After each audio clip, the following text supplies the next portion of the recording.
Okay guys, I'm going to shoot a quick video of this Toyota first gen 4Runner before I washed it. I don't have time to wash either one of them today. We have storms coming. We had storms last night. So basically I just wanted to vacuum them and clean them out and check all the fluids on them. It's an 88. It's 88 Toyota 4Runner, first gen 88. The top does come off for those of you who are unfamiliar with that, and I'm going to tell you right now, I think I've had 6 of these in my lifetime. I've had 2 of them with the 4-3 swap, which was pretty cool. And one of them, the guy modified the doors to where they came off and on like Jeep doors, which the doors and top are coming off of this in the next week or so, as soon as I get a garage space open to where I can keep it inside.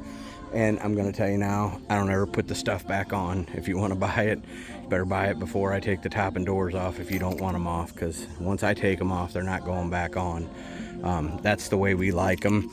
If I had to guess, this thing was done in the 90s. It's pretty neatly done.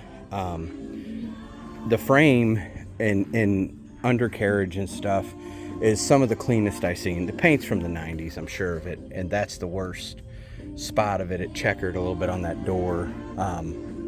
The rest of it's not horrible, but it's not perfect, and I don't care, because again, I don't mind, and I may end up doing it. I may just paint it solid back to the original blue.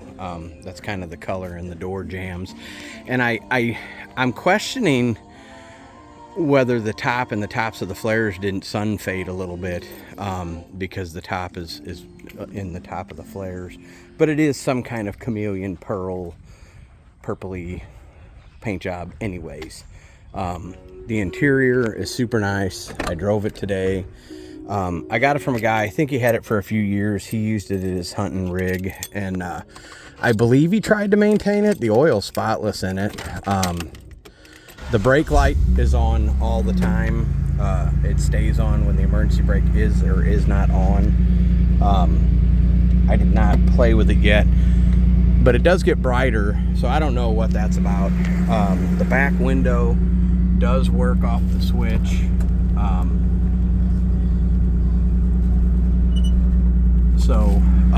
Sunroof is very clean. You know, there's some rust bubbles.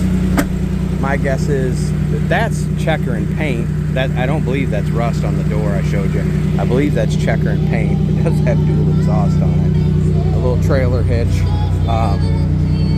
It's in really nice shape compared to some of them I've had. 2 of the ones I had were super dry, super nice. A couple of them I've had been body work, been done, and they've been worked on. Gas gauge works, all the gauges work, the tack works.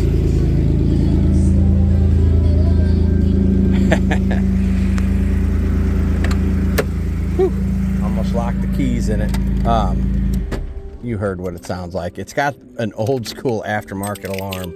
Them things terrify me. The power windows do work, but the front power windows are on aftermarket switches, so I'm assuming they had issues with them at some point.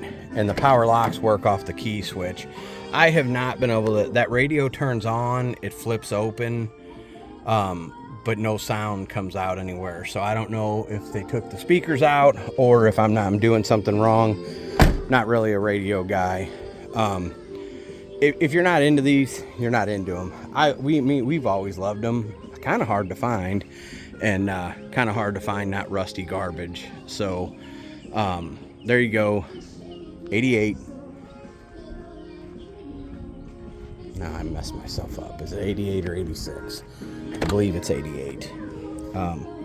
Yeah, 88. I'm sorry. So I bought this in the Jeep at the same time, and I was saying the Jeep was 86. The Jeep is 80. The Scrambler's 84. This is 88. Like I said, drives good, neat little rig.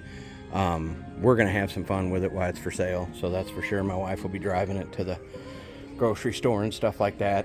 You know, a paintless guy could take those 2 dings in the hood out, and then basically it would be very minimal body work to paint this thing solid blue or something, and I may get it done. We'll see.